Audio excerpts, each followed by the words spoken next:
Happy New Year everyone! Eto, ngayon, papunta kami sa water. Kasama ko ang aking biyenan at ang aking pamangkin. Ang biyenan ko po ay inaya akong manood ng sine. Ayan, kahit na mahina na ang tuhod. Gusto kasing manood ng sine. Ayan. Oh, meron siyang upuan. Kasi medyo masakit ang tuhod niya. Hindi niya kayang maglakad. Kaya lang gusto niyang manood ng sine. Panonoorin sana namin ay Rewind kay Marian Rivera and kay Ding Dong Dantes. Kaso pagdating sa Walter, ang haba ng pila ng Rewind. Ayun, hindi na kami nakabili at hindi kami nakaabot. Full loaded na raw po ang ticket, wala na hanggang 7:30.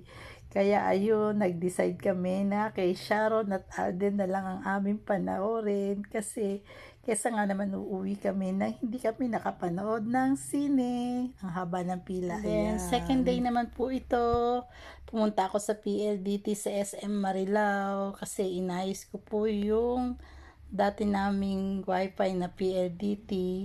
Ayan, hindi ko po naayos noong ako'y nagpaputol. Kaya pumunta pa ako ng opisina para lang ipa-disconnect na ang aming PLDT. Ayan, meron pa akong binayaran dyan, 3,000 mahigit. Kailangan ko raw bayaran bago daw ma-disconnect siya. Kaya ayan, kasi pinapadalan pa ako ng billing. Kaya ginawa ko, binayaran ko rin ang 3,000 mahigit sa PLDT para lang putulin na.